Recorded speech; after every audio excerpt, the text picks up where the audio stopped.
Good morning. Good morning. Welcome to the worship service of the First Unitarian Church of Hobart, Indiana. My name is Maggie Reister, and I participate in our church community by singing in the choir and serving on the Right Relations team and the worship team as well. My pronouns are she, her, and hers. We are a religious community of people with diverse beliefs and shared values. Our diverse beliefs are expressed in our 6 sources, and our shared values are expressed in our 7 principles, both of which can be found in our hymnal and online at uua.org. Together we strive to grow spiritually, build community, and live our values in the world. We're currently in search of a full-time minister, and when we do not have a minister in the pulpit, we invite guests or members to share a special message with us. The service today is in honor of veterans and will be led by our member, Dr. Steve Midmore. We're currently streaming our services online. The joys and sorrows portion of our service is, however, private, and we will take a break from streaming during that part of the service. The worship service is recorded and will be available for future viewing on Facebook, YouTube, and the church website. Due to the increase in COVID-19 cases and the more infectious Delta variant, we do ask that all in-person attendees of the Sunday services wear a mask covering both your nose and your mouth. If you don't have a mask, we will provide one. We thank you for your consideration of our community's health and safety. Now, I have several announcements this morning. I got kind of inundated, and we also have a live announcement, so please bear with me. Patricia is in need of suggestions for the hymn sing. We get to sing our favorite hymns next week, but you have to let her know what yours is, or you will be singing all of hers. So please let her know by email, or you can chat on the congregants discussion page and let her know what your favorite hymn is. Faith in Action will be collecting the Share the Harvest bags next Saturday from 1 to 3 p.m. That's the 13th? Yes. The 13th? You can also drop them off on Wednesday from 12 noon until 1:30. The list of the things to purchase for your Share the Harvest bag is in the parish hall. Okay. Book group meets Wednesday at noon. All are invited to attend, and please bring a lunch. The Sistering Zoom is on this Friday at 6 p.m. Thank you, Barb, for all of that. Okay. The annual Thanksgiving potluck dinner will be on November 21st after Sunday service. As always, we rely on you to bring your favorite side dish or dessert. There's a sign-up sheet in the parish hall, so please sign up. Even if you're unable to bring a dish, we need an estimate of how many will be attending. Yes. Okay. Let us know that you are coming and how many in your party so we have adequate seating and enough food. We will provide turkey and ham. I hope I got this all right. As always, we rely on all of you to bring your favorite side or dessert. Contact James Johnson or Roz if you would like to help. And 2 more announcements. Guests at your table. You can see we have some supplies, some boxes for guests at your table. The UU Service Committee is the social justice project funding arm of the Unitarian Universalist Association, and its predecessor, the USC, has been working to help disadvantaged communities in the world, in the United States and around the world since before World War II.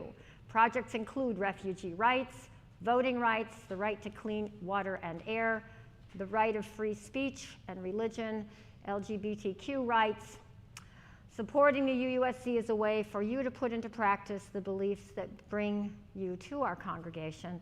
So you can take home a guest at your table box. There are some flyers in the pews. So there's information around for the guest at your table, which we'll be reminding you about this month. And Tina has a live announcement from church.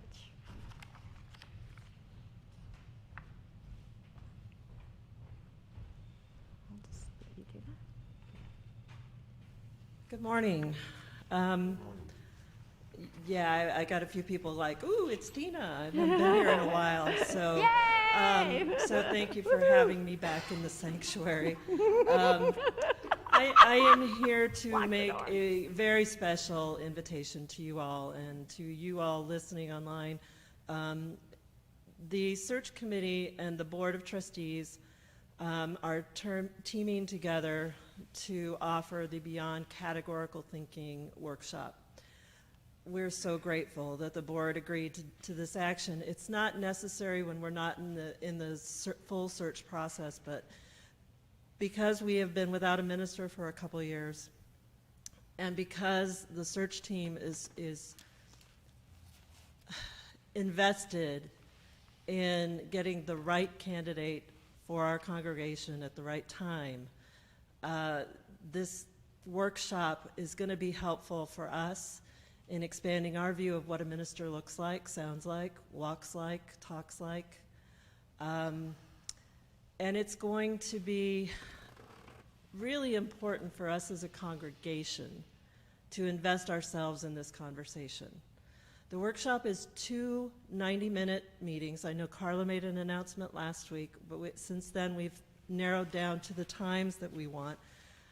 A written announcement will be in the upcoming newsletter that you get each week, and hopefully it'll be in next week's bulletin with the times, so don't feel like you have to write these down. We'll also be using social media to announce them. But it'll be Friday evening, December 3rd from 6:30 to 8 p.m., and Saturday, December 4th from 11:30 to 1 p.m. It will be over Zoom. It will not be live. And this is because we'll be having a facilitator from the UUA, from the Unitarian Universalist Association, leading the workshop and leading us through a lot of thinking, deep thinking. To prepare, this information will also be in the information we send out. To prepare, there is a video and a questionnaire for you to view first and take time on the questionnaire. And I say that because I did it opposite. I answered the questionnaire and then I watched the video, and I wish I hadn't done it that way, because it really helped me think about how to answer these questions. Questions such as what kind of, I can't remember the exact questions, but it's around gender identity, it's about ableism, it's around race and ethnicity, and we are a congregation that has been served by a long line of white male ministers, and that has worked for us. But we'd like to see how we can expand our understanding of what ministry looks, like I said, sounds, walks or does not walk like, talks or does not talk like. There's lots of things to think about in the way that we look for a minister, and so I hope you all will join us, take the time, 2 90-minute sessions, December 3rd and 4th, to join us in the workshop and help us collectively understand our unknown biases as well as our own personal ones.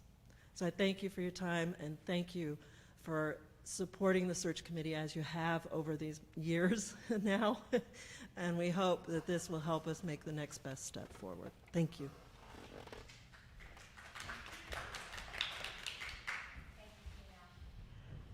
Please silence your devices or turn them off.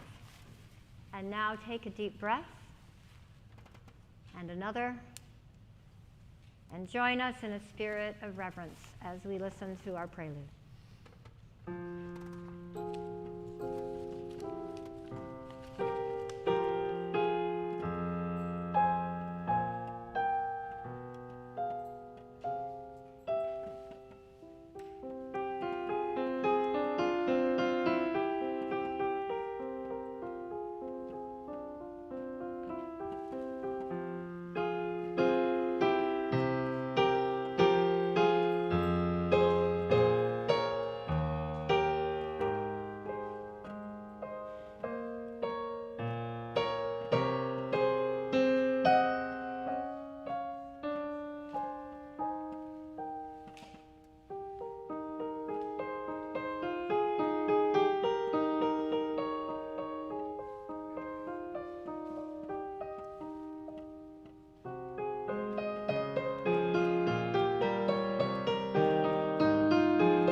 The opening words are by Heather Janiels. We remember. Spirit of life and love, God of memory, mourning, and history, bring before us the truths of serving in war. Bring before us in compassion and in gratitude those who faced violence so that we may know peace. We remember these sacrifices through monuments. We remember these names carved into stone. Inscribe them on our hearts this day. Inscribe them on our conscience every day. Inscribe them so that, like the stone that bears their names, freedom from violence may endure in our nation and around the world. Please join me in the lighting of the chalice. The words are on your yellow sheet in the pews. We gather this hour as people of faith with joys and sorrows, gifts and needs. We light this beacon of hope, sign of our quest for truth and meaning in celebration of the life we share together.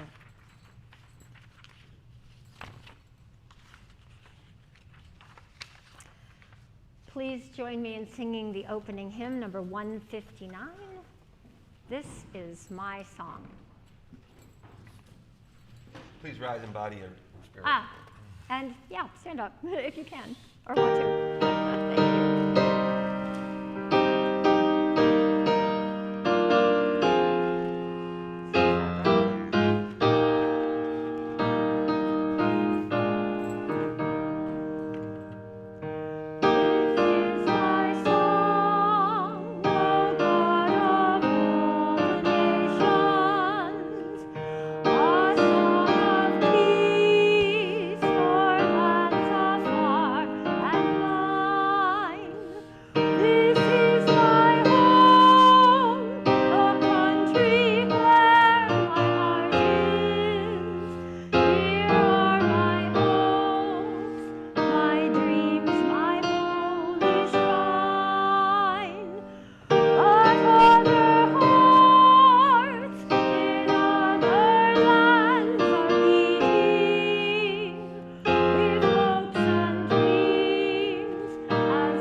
Remain standing for the affirmation of faith. The words are printed on the laminated handouts. Love is the doctrine of this church. The quest for truth is its sacrament.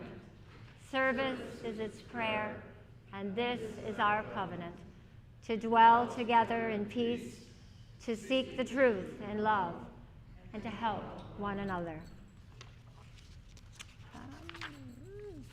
Now is the time to greet your neighbor. We are striving to create a worship space which is both spiritual and safe.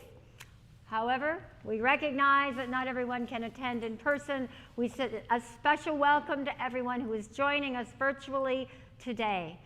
Thank you to our tech team for making live streaming and recording possible. Due to the increase in COVID-19 and the more infectious Delta variant, greet your neighbor will be contactless. Please greet your neighbor by waving your hands and smiling through your mask. Good morning.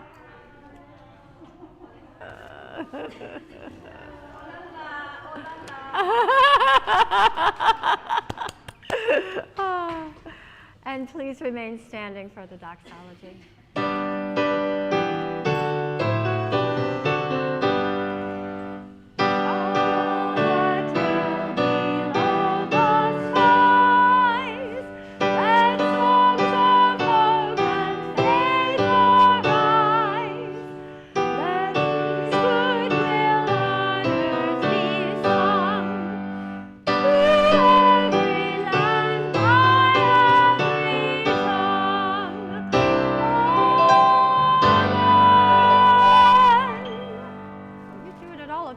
James always keeps changing things on me.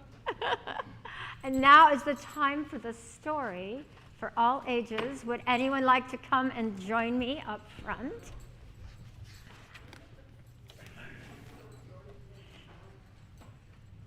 Oh, good. Oh, good. There's really nice pictures in this book, and I do not have them for the screen, so I'll do my best. And maybe I'll remain standing. On a bleak, this is The Hugging Tree, if you know the story. A story about resilience by Jill Neimark.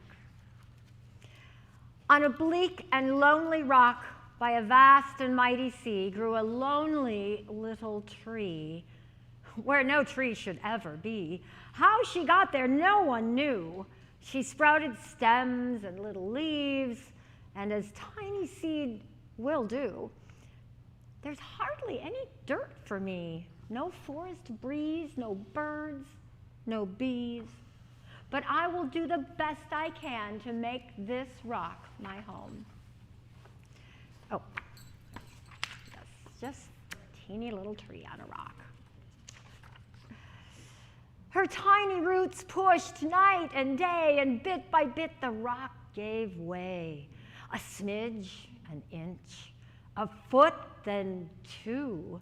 She grew and grew and grew and grew. The ocean hugged the rocky shore. I like you near me, little tree. Let's keep each other company.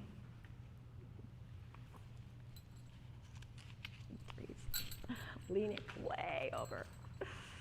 Soft gold sunbeams kissed her crown, warm as honey pouring down. At night, she raised her branches high to greet the moon up in the sky. I wax and wane, I ebb and flow, I cycle through from full to thin, and when I'm done, I start again. That's how life is, you know. I don't know if I could turn the pages, I'd be in better shape. One summer noon, a pair of loons landed on her canopy. A pretty tree, a sparkling sea. Shall we make this place our home and raise our baby chicks right here? The little tree warmed up with pride. She spread her branches high and wide. I'll be your home, she replied. And can you tell me if you've seen the forest where my family grew? We've built our nest in trees like you quite far from here, and so you blew many nights and many days. You flew on wind just like we do.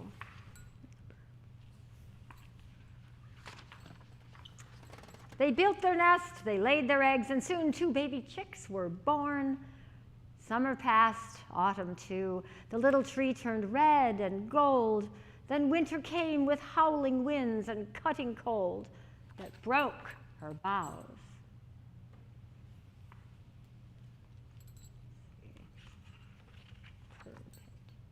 The loons flew south, the sea all ice, the rock all snow. The moon was lost in thunderclouds. Mighty cliff, hold me tight, don't let me blow away. Little tree with all my might, I'll hold you close night and day.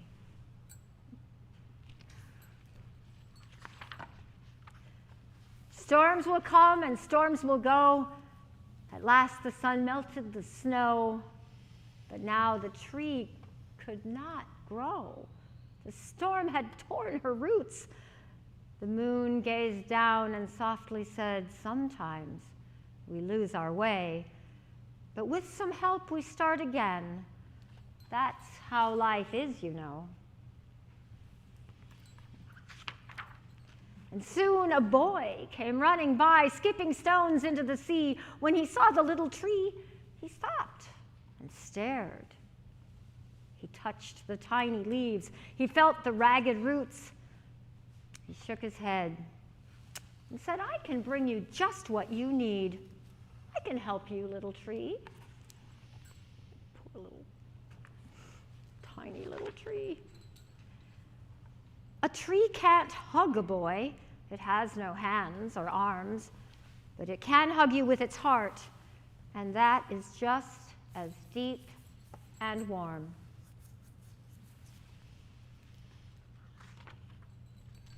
Every day the boy came back carrying a full backpack. From the pack he took a tin and poured out rich brown earth. He packed the roots and tucked them in. He planted flowers round the tree and made a path for all to see. Now everyone will know that even on a granite cliff, a little tree can grow. And then he went to sleep and dreamed the things that boys dream of.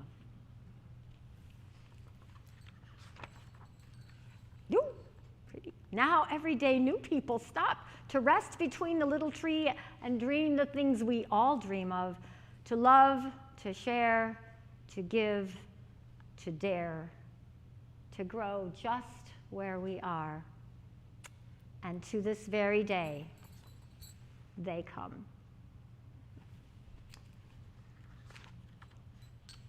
For on a splendid sunny rock by a warm and bright blue sea, a great big hugging tree grows just where she was meant to be.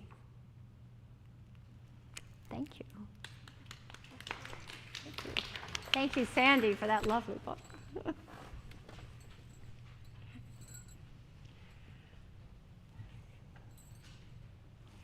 Now is the time in our service for the sharing of joys and sorrows. We believe that a joy shared is magnified and a sorrow shared is diminished. Your joys and sorrows will not be streamed online, nor will it be part of a recording which is made public. And we will not be passing the microphone. I'm wearing it. But please raise your hand if you have a joy.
these joys and sorrows and hold them.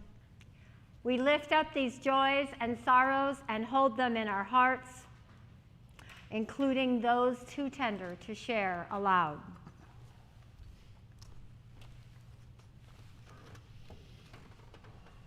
Please join me in singing hymn number 95, There is More Love Somewhere. Please rise or stand as you are able.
Thank you. You may be seated. May I have 2 volunteers for the offering? Now is the time in our service for our offering. We give to remind ourselves how many gifts we have to offer. We give to remember that we are part of something bigger than ourselves. We give because we believe in music and sacred space. We give with the faith that together we have enough.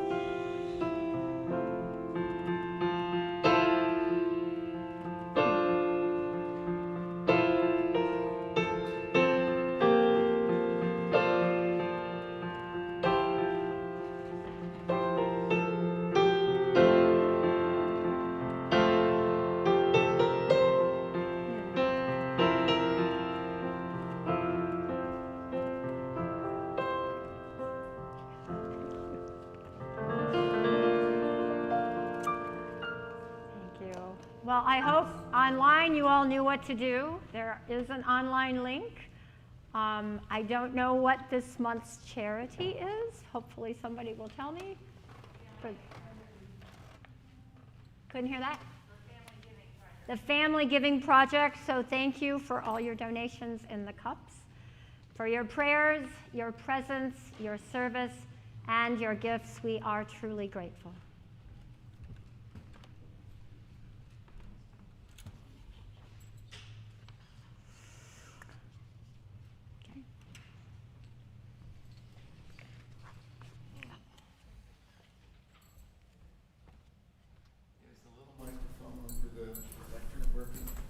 Is this going to be on for Steve? Yep, that is affirmative. Okay, You're so all good. I got a loud voice anyway, so Oh, no, you're live. how's that? Good morning. Good morning. I'm glad to be here, and I hope my small effort will be appreciated. I will go through later what sort of got me up here, but when I started to review the Veterans Day history, I realized that the topic is far, far bigger than most people would even consider. We're really talking about casualties of war. And casualties of war have existed for, we know, probably 10,000 years. The casualties number in the millions. Now, the United States started to have casualties of war in 1750 or thereabouts with the French and Indian War, and this has continued up until the present, including Afghanistan. I do not think Afghanistan is the end. Now, when I looked and drilled down on Veterans Day, it's really been with us for a century. It started at the end of World War I when the armistice for that war ended it on the 11th hour of the 11th day of the 11th month. And after that war, practically all Allied nations celebrated the anniversary of this, especially the English-speaking nations and especially the countries associated with the British Empire. Initially, Veterans Day was called Armistice Day, but the name was changed in the 50s after the Korean War. Now, in Canada, it's called Remembrance Day, and it's celebrated up until the present. And in recognition of the international nature, I'm going to start with a story from Canada. This is a story about the first Veterans Day or the Remembrance Day.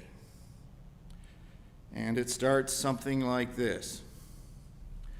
When the troops returned from the Great War after it was over, they would arrive on the train from Toronto in our town, and they'd be wearing their full uniforms, carrying canvas ditty bags with their belongings. In a day or so, you would see them around the town wearing their uniforms. They would have lost their insignia of rank and their unit patches. In a week, they would be wearing the plaid shirts and blue pants of country working folk. They kept their boots, though. You don't waste good leather. Now, when little Ozzie came back, nobody really noticed. The station master thought they'd seen him get off the train from Toronto. There was now a light on in his mother's shack down by the railway tracks. She died 2 years earlier. And little Ozzie was soon seen around town. He was wearing the plaid shirt and the blue pants like everybody else. He got himself a job in the local grist mill, hoisting sacks of flour and grain and doing odd jobs. Now, the city council at this time decided they wanted to properly celebrate the end of the war. And they wanted to celebrate Remembrance Day, so they contacted Toronto and they ordered a fine statue of a soldier in full uniform standing at attention. There was a lot of concern because the statue did not arrive, but finally it arrived just before November the 11th, and they were able to put it on the prepared pedestal in the town square. Now, there was the statue, and the day was off, the schools were out, bands were playing, banners were everywhere, and all the returned veterans gathered in front of the statue. And there was little Ozzie, front row center. Now, the acceptance speech and the sermon was being delivered by Reverend Carcross. He was a padre in the 2nd Division. And he was giving a fine sermon, but halfway through it, he just stared and he stared at little Ozzie. He stopped and he stared. Now, all of this sounds interesting, but what happened a few years later was that I was a businessman, and I was driving back from Toronto, and I arrived again on November the 11th. And I arrived at midnight. They'd had the service that earlier that day at 11, and it was now midnight, and it was dark. And when I drove through the town, my headlights picked out in the town square 2 soldiers standing at attention. The first was our fine, bought and paid for statue, and the other was little Ozzie standing there rigidly at attention. Now, they'd had the service at 11, and he'd stood there at attention all day, all afternoon, and into the night. It was then I knew little Ozzie's secret, the thing he had not told anyone. His neighbors did not live in our village. Now, I have a second story, and this is with John. And I knew John, and I'm part of this story. And he's the reason I'm up here, because I think we need to know a little bit about him. John was first brought to my consulting rooms by his women, his wife, his daughter, and his granddaughter. And he was brought to me because he didn't take instruction so well. He was ornery, he was cranky, and he didn't listen to nobody for no reason, no whatever. What was his story? Well, he grew up on the south side of Chicago. In 1950, he was in the Marine Corps, and he was sent to Korea for 2 years.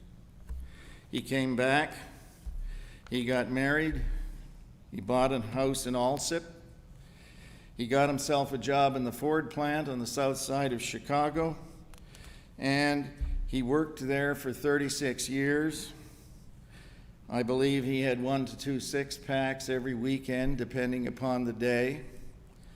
And that was John. Now, I looked after him for 13 years. And over that time, he got old, like all of us will. And the last time I saw John, he was in my office, and he couldn't live in his home anymore, and arrangements had been made to send him to a nursing home in Illinois. And if you know anything about the VA, you have a thick stack of paperwork you have to get through. And I'm filling in the forms, and he's across the desk from me. And I said to him, sort of as a joke, I said, "You know, John, this is not important. You just go to this place, you get a little rehabilitation, I'm an expert in that, and you get back on your feet and you can move back to town and I'll continue to look after you, no problem at all." And John looked at me. And he said, "Doc, where I'm going, there are 5 waiting for me." Now, months later, after he died, I was talking to her granddaughter, and I told her about his last words to me. And she said, "Oh, he's talking about Grandma and Great-Grandpa." And I said, "No, he's not. He's talking about the 5 men he killed in Korea." Now, I find it interesting that I'm up here talking about casualties of war, and the purpose of this is to remember these situations. And I've given you two stories of two men who, try as they might, could never forget. Now, we're going to move on. Did we distribute the? Okay. We're going to move on to Mr. Lincoln's speech. But before we stand up and recite it with me, I think I would like to give the background a little. Mr. Lincoln was standing on a place at Gettysburg next to Culp's Hill. And why Culp's Hill? Well, this was all fortune, because in the space of a few hours, a man named John Buford saw what the hill meant. Henry Heth was shot in the head. Winifred Scott Hancock got there in time, and Jubal Early was late. Now, the battle may have been a near-run thing, but it depended on these events by men that are not known today. It is also true that Mr. Lincoln was standing there next to the graves of 3,000 American war dead. And we should also remember that there was another 3,500 war dead in the fields around, and they too were American. Now, the third point is he gave this address on the 19th of November, which is only 8 days after Veterans Day. Please rise as you are able, and we'll try to say Mr. Lincoln's words together if we can.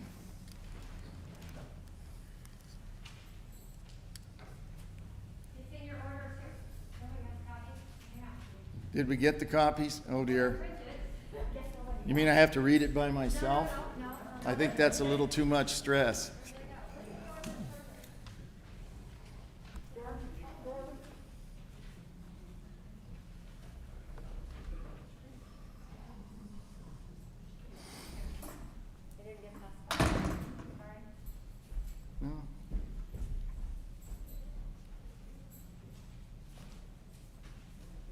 This is called spontaneity.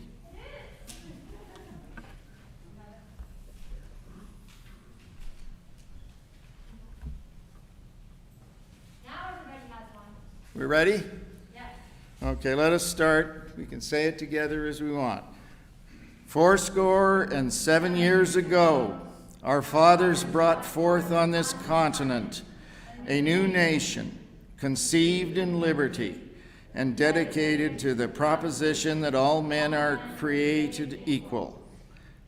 Now we are engaged in a great civil war, testing whether that nation or any nation so conceived and so dedicated can long endure.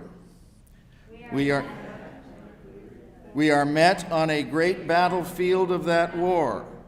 We have come to dedicate a portion of that field as a final resting place for those who here gave their lives that this nation might live. It is altogether fitting and proper that we should do this. But in a larger sense, we cannot dedicate, we cannot concentrate, we cannot hallow this ground. The brave men, living and dead, who struggled here have consecrated it far above our poor power to add or detract. The world will little note nor long remember what we say here, but it can never forget what they did here. It is for us, the living, rather, to the final.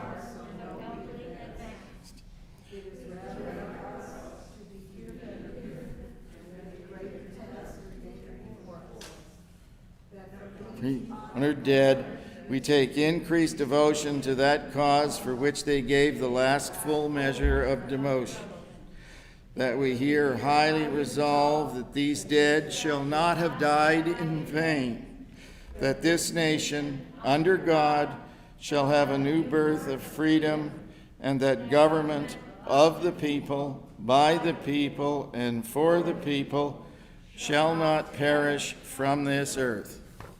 Okay. Dick Hagelberg could not be here today. He had a personal family matter, but we did record his trumpet. Can we sit? No. We're standing.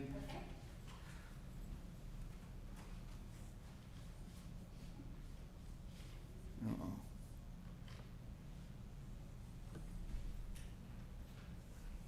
Are we? Hang on.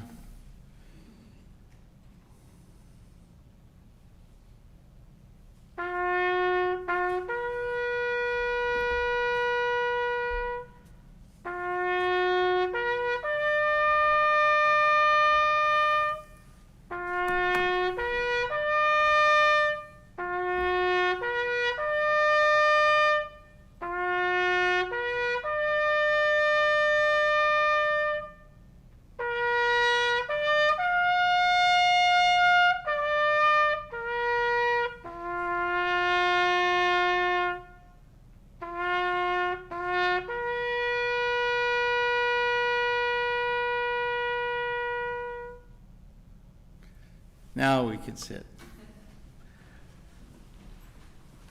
Maybe I've said too much, but now it's time to close the service. I'm going to close this by reading a poem. It was written by Siegfried Sassoon. He was in the British Army. He served 2 years on the Western Front in World War I. Wilfred Owen was his best friend. This poem will function for the extinguishing of the chalice. There will be no musical postlude. I knew a simple soldier boy who grinned in life in empty joy, slept soundly through the lonesome dark, and whistled early with the lark. In winter trenches, cowed and glum, with crumps and lice and lack of rum, he put a bullet through his head. He put a bullet through his brain. No one spoke of him again. You smug-faced crowds with kindling eye who cheer when soldier lads march by, sneak home and pray you'll never know the hell where youth and laughter go. Thank you.